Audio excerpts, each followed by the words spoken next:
Assalamualaikum warahmatullahi wabarakatuh. Wadia balad ate ofisial di mana wae hayana.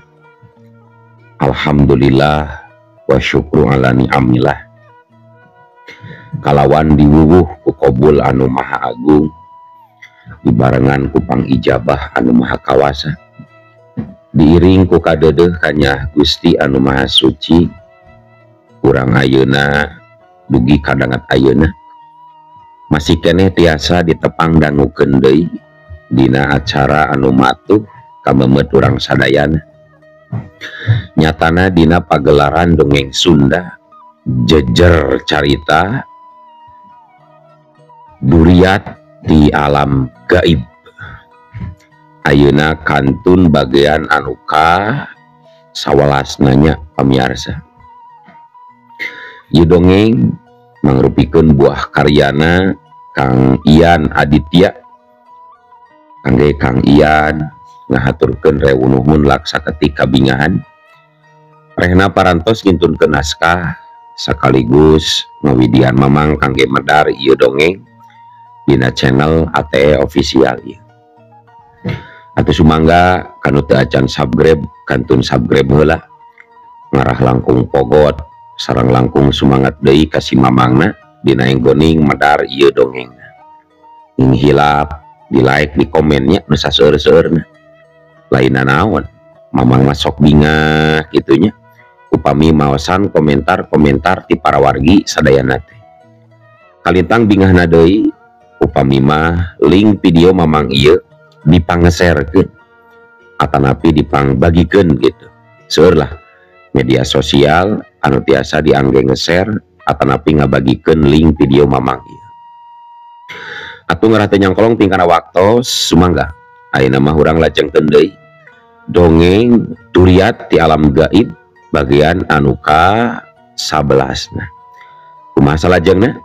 Sor cikopina, betot simbutna, makan heula tali kolorna, bisi morosot, merezel, morozol, uzel-uzelan di tengah jalan. Tumpak dung dung tes.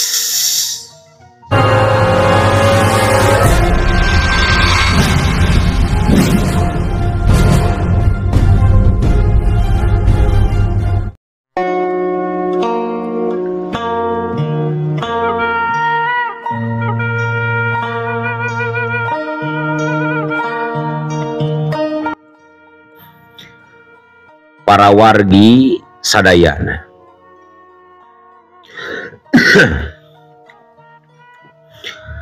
Teu kacaturkeun kumaha lila di jalan. Harita badra geus aya deui di lembur Karanggalih pikeun nyumponan kala genggong anu keur ucang-ucang nadahan dinadahan tangkal randu. Genggong gerak turun kulaya ceritakeun kencang turun genggong cek barda kala genggong rada ngarenjak barang ngadenge aya anu ngagerewan kencang manehna ngalieu ana breh teh sing horeng barda geus keur ngajanteng handapeunana. Kala genggong gancang turun bari ngabagiakeun anu karek datang. Walah, jang barda geni, bagia jang, bagia. Duh, apunten. Tadi teh rada ngalamun, janten teka ciri anu datang, rak jang. Nah, ngadon ngalamun, genggong. Nyaya naon, gesayang balik, atau gesayang kawin? Ah, itu jang ari hayang kawin mah. Ngan biasa we ieu keur ngeunah ucang angge sok kabawa kana lamunan. Lamun lain hayang kawin, hayang naon atuh genggong? Nu mawijang nyiradi. Cik kala genggong bari jiga nu hariwang ngabejan kitu ka barda.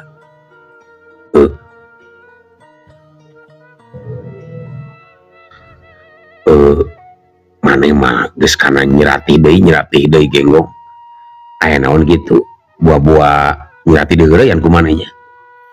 Ih sanis jang sanis tengah wantun ngareuyana oge nu madak nu mawi ulu bodak katinggang ngawi eta nyirati teh katingalina alum muyung wae kajabat di eta sok katingali baut bangkenu jang.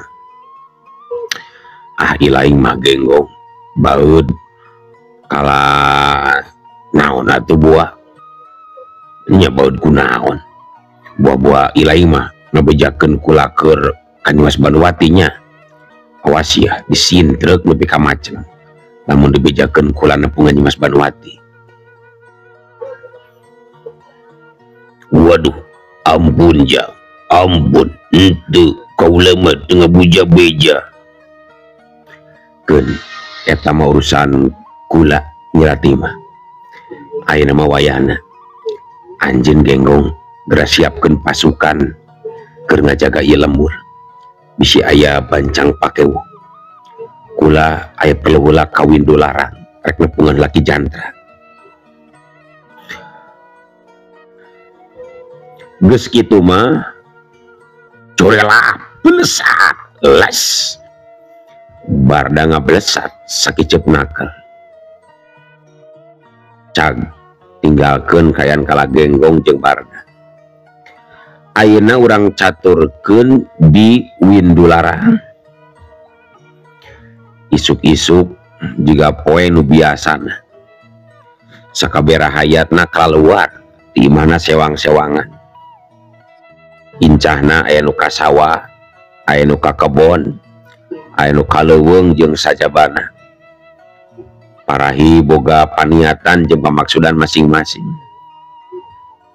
Kasup harita di gedung pamarentahan kawadanaan anu dipingpin ku Wadana Sastra sakabeh pagawena keur saribuk parahi nyarekel keahlianana dina widangna. Harita Wadana Sastra anu keur ngaso di teras tukang kagerwahkeun ku salah sahiji pangawalna anu datang-datang hari weus-weus jumarita. Hapunten gan hapunten ngawagel waktosna gan. Aya naon karena jika nuruas kitu gancang nyarita aya naon nu mawi gan dipayun aya Ki Jantra nuju ngamuk sakitu tos dikepung oge teu aya anu sanggemeun ngayonanana den gebeg teh. Wadana Sastra kacida ngagebegna barang ngadenge laporan kitu tinu jadi pangawalna.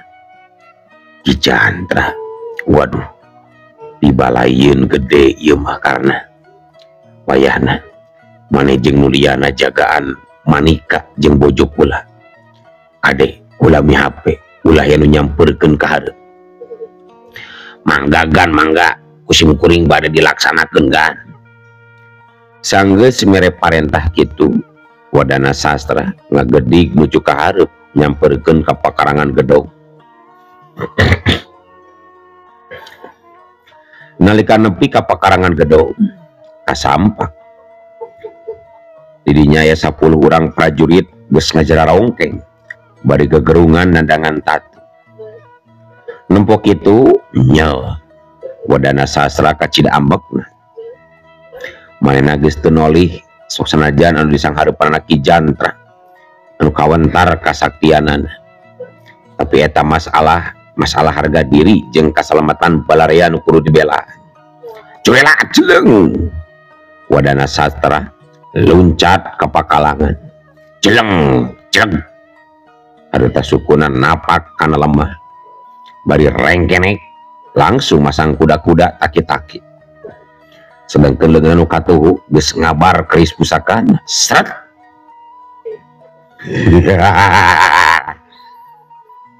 Naon ilaing aya naon Wadana. Ki Jantra ngabarakatak seuri jika nu segemah barang nempo Wadana Sastra kayaanana dina siaga pikeun dirina sok sanajan aya 10 anu kawas Wadana Sastra moal dipake ka hariwang. Alus Alus sastra ilaing aya kawani euy meureun beda aya ngaran si Barda aya namanya jadi ilaing aya kawani kagok euy hiji mah sok sing aya ngasapulna oge maju kabeh sia bedana ulah tak kabur si laing jantra bisi ninggang dina apes anjeun palastra poe ieu Ki Jantra baun palastra ulah ngacapruk sastra sia bisi malikan kasih laing apesna ayeuna leuwih ade gra pasrah jeung serahkeun anak jeung pamajikan ilaing sangkan bisa dikawin dibarengkeun ku dewek geuleuh harga diri wedana sastra bener-bener geus dikakesek ku omongan seukeutna Ki Jantra ngajadikeun amarahna wedana geus teu bisa dibendung deui curelat ceneng harita wedana sastra loncat bari nyabatkeun kerisna ngala urat beuheung hiu blas sorang ngahiuk dibarung ku angin anu nebak karasana lumayan tarik oge ku Ki Jantra tungtung keris ngolepat rek maragatkeun urat beuheung tapi Ki Jantra ukur nyerenge bari ngakilakeun beuheungna lep leungeun katuhu sakilat newak gelang leungeun wedana sastra nusa terusna diparieskeun jeung dibantingkeun sak rek kadebu harita sora nu ngagedebu barang jeung ragragna awak wedana sastra kana taneuh anu teuas korentel wedana sastra ngakorentelkeun awakna beri gancang cergedeg nangtung deui awakna karasa lalinu satulang sandi tapi untung dirina teu nepi ka ngalaman tatu Ki Jantra molotot barang nempo wadana sastra bisa nangtung deui dirina teu nyangka musuhna boga ilmu kanuragan anu lumayan wah hebat oge ilaing sastra alus deui ulah jadi sumbanget yang harupanana tapi ulah waka bunga rasakeun ye ya cek Ki Jantra bari maju sabaraha lengkah seret-seret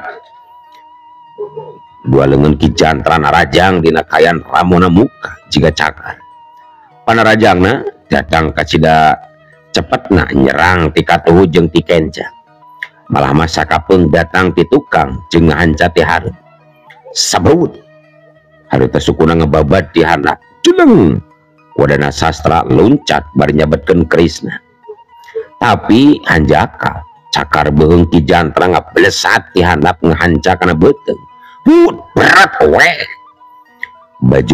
bajuna wadana soe kulit beuteungna rangsak kababat sarita geti langsung ngucur maseuhan awak wadana sastra anu langsung karasa muriang panas modar sia sastra cek Ki Jantra ngajorowok bari curelat ceneng hut harita luncat deui sedangkan sukuna najong kana gado wadana hiu cebrot teu antapara deui wadana sastra awakna celeng maceleng ka tukang aya kan opat tumbakna ninggang benteng nepi ka hancur nyapon kitu deui kerisna meceleng harita mah wadana sastra teu bisa hudang deui awakna ngarihiruh nyangkora na tumpukan batu anu dipake benteng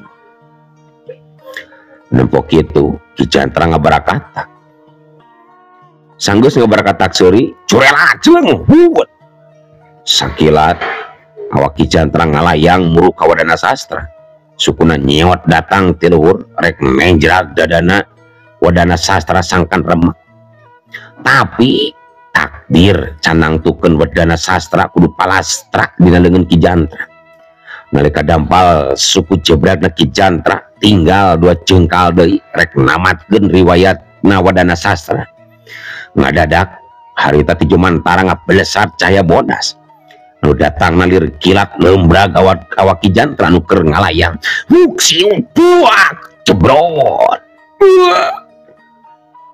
sapada harita awak Ki Jantra meceleng ngababat tangkal asem nepi ka raunkan dorok do tangkal asem anu kababat ku awakna ngadorok dok runtuh. Sajongjongan mah Ki Jantra ngagoler jalur tangkal asem anu rungkat. Dadana karasa nyeri, jalan getihna pating sareset tengah wirahmah. Tepati lila kuniang Ki Jantra nguniang udang. Sok sanajan karasana salinglu, tapi ketempo matana ngaburileng mencerong ka hiji manusia jalma ngorak anu keur ngabedega teu jauh ti hareupeunana. Eta jajaka buukna panjang jeung bajuna sarua bodas kekelebetan katiup ku angin. Matana seukeut lir mata heula keur nempo ka dirina. Sanggeus sidik ka jalma nu keur ngabadega nyel amarah Ki Jantra ngadadak ngagolak. Kanyerina sapada harita leungit barang nempo jalma da hareupeunana tetela Barda musuh bebuyutanana salila ieu. Hao Ki Jantra nyentah, bangsat ilaing Barda tetela ilaing nyambeurkeun oge deuleu alus. Berarti kula tuh kudu asa capek ka karang galih nyamperkeun ilaing. Ulah sambat ka niaya. Poe ieu kaula bakal nyieun poe panganggeusan keur ilaing geuleuh Barda. Kadenge kitu Barda seuri leutik. Dirina teh ieu kapancing amarahna. Sosanajan Ki Jantra ngomongna jumawa. Barda lain teu inget ka waktu 8 tahun ka tukang ngeunaan kumaha talengesna Ki Jantra geus nandasa kulawargana. Tapi lamun manehna ngagugu nafsu ngumbar amarah tinang tu bakal cilaka nu aya. Pok Barda nyarita Ki Jantra tu kudu sombong ujub takabur. Leuwih hade anjeun geura eling babalik pikir bisihan jakal di akhir. Walah muntong caramah hareupeun dewek sia teu ngaruh pikeun dewek mah deuleu Barda. Anggur sing rasakeun ieu ya ceuk Ki Jantra anu geus kasurung ku nafsu, geus kajurung ku amarah nu teu kawadahan.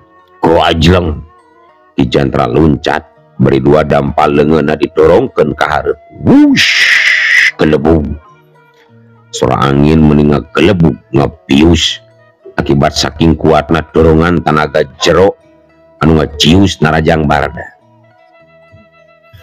Ari pikeun Barda menang serangan nu kacida ngabahayakeun nyawana. Teu ieu gimir komo lompatna. Malangan saukur sekali gerakan leungeunna sakolepat geus nyangkalak beungeut Ki Jantra.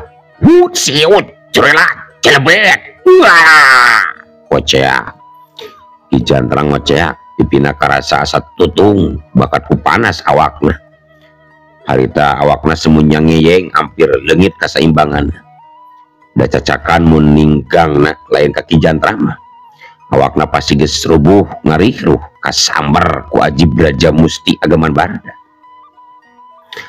Sanajan barijeng kaberung ku nafsu Ki Jantra ngusap pipina bari gegara nyeman mapatkeun jampe pamakena. Kalayan teu sakara-kara harita keneh kanyarina langsung sirna leungit teu karasana naon.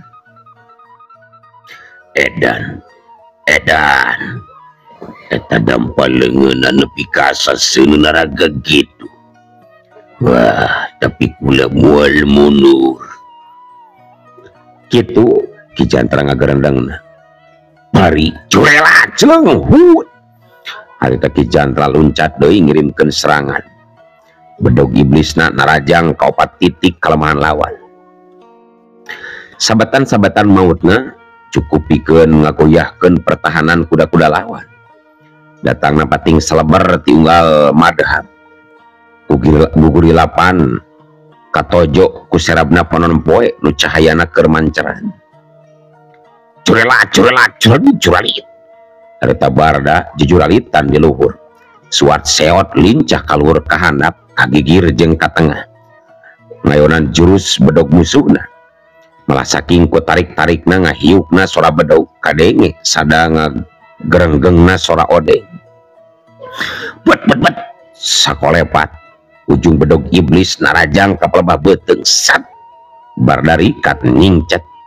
Sedangkan panarajang bedog iblis gentak ngayakeun dua reaksi anu teu disangka-sangka. Kusabab karasana ku barda aya hawa aneh anu marangan jika leungeun gaib anu ngabetot urat syaratna. Dina dangat harita pikeun barda eueuh pilihan iwalti ngagunakeun ajian miraga sukma. Sakilat cirimna robah jadi dua. Nu hiji minangka kembaranana ngacorelat nyamber awak Ki Jantra anu keur nyabetkeun bedog iblisna nuju kana beteungna. Siat kerawak harita buuk Ki Jantra dijambak beri diangkat terus diputer-puter jika kolecer. Kalayan teu tatapasini deui awak Ki Jantra harita dibebeutkeun kana lemah. Bro driang bumi alam karasa ngarieu. Sasatawan paburiak suhunan kentengna malawur nya kitu di wadana sastra anu keur nyangsaya keneh awakna ngampul kaluhur nu saterusna ragrag ngan untung keneh ragragna kana suhunan kembar jadi muragna kana kasur nu kamarna dipake nyumput ku manika jeung nu jadi bojona atuh nempo sastra wadana nu ragrag bojona jeung putrana ngacerit bakat kuruas. Sedangkan Ki Jantra awakna anu dibabukeun kana lemah ku barda mebes kajerotan. Tetela kasaktian barda lain bantrak-bantrak nu matak jin iprit jeung siluman oge ngir dua kali mun pamareng-mareng liwat hareupeun barda komodo ari kudu nangtang perang mah eueuh nu wani ngedak sapanginuman teh ngendak sapanginuman teh Ki Jantra nu mebes ngadadak udang deui bari blesat awakna ngablesat tina jero taneuh dibarungkeun seueur ngobarakat. Barda kulacan eleh deuleu hayo gerak ketrugeun deui sakabeh ilmu silaing deuleu barda. Cek Ki Jantra susumbar dumeh boga keneh ajian pamungkas anu can digunakeun nyaeta ajian meulah jagat ngabetot raga warisan ti guruna nyatana nini jagal iblis.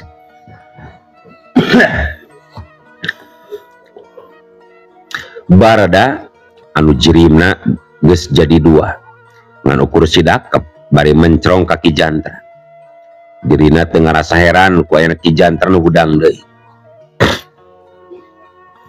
Harita Ki Jantra gancang metakeun dua leungeun bibirna katempo kunyem-kunyem mapatkeun jampe pamaken nu saterusna dua leungeunna diangkat set kerenggeng kerenggeng kerenggeng sora iblis sapada harita kadenge ngakerenggeng di luhur langit sorana nu aweuhan karasana asa ngabetot kana jajantung.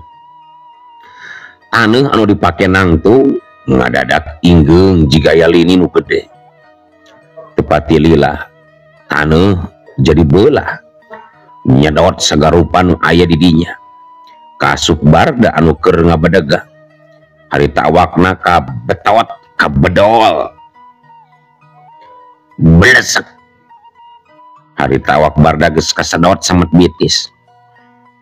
Sedangkeun jirim anu jadi kembaranana gancang ngawatak ajian guntur bumi leungeunna anu diacungkeun robah wujud jadi herang dibarung ku pating burahaina letah gelap anu burinyayan nyamberan barasa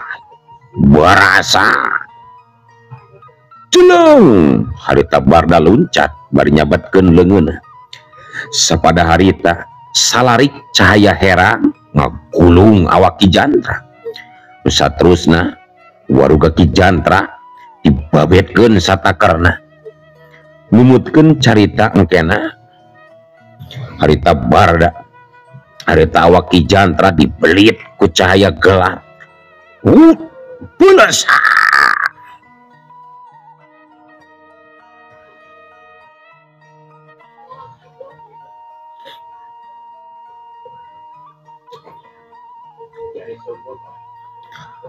Cag ayeuna urang tinggalkeun heula kayaan Barda anu keur ijen jajaten jeung Ki Jantra, anu mana Ki Jantra geus dipangpengkeun ku Barda. Ayeuna caturkeun kayaan di mumunggang Gunung Cermai. Surak anu ambal-ambalan dibarung ku pating karoceakna pasukan Demang Kaliraga anu keur campuh perang di tegal Gunung Cermai, nimbulkeun sora pikageueun. Pating kelencengna beheung jeung sapatna leungeun ngabaur jadi hiji. Malamah aya nu nyobaan rek kabur ninggalkeun pakalangan oge, jalana geus dijagaan ku makhluk anu mangrupa awak manusia, kaluhurna beungeut buaya. Opat urang pasukan Demang Kaliraga mundur, matana molotot, sungutna rapap areup-eup, barang nempo ya jirim anu matak pikasieun. Harita geus ngabedega di hareupeunana, malahan baturna nu dua geus babay kiih bari tuurna ngaroroncon, sedangkan baturna nu lian maksakeun nanya bari ngamang-ngamang bedog.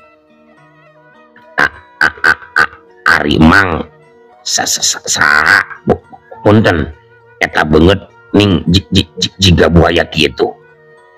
Walah kumaing we, aduh da kumaha siluman bebasing arek ngarobah beungeut jiga kumaha wae oge. Jaba kurang ajar sia make nyebut mang sagala. Naon urusanna, naon pancakakina ilaing jeung dewek sia bangsat. Cekata siluman buaya nu awakna sapotong manusia bari muncereng ka musuhna nu ngalepna. Oh baru kanan kitunya.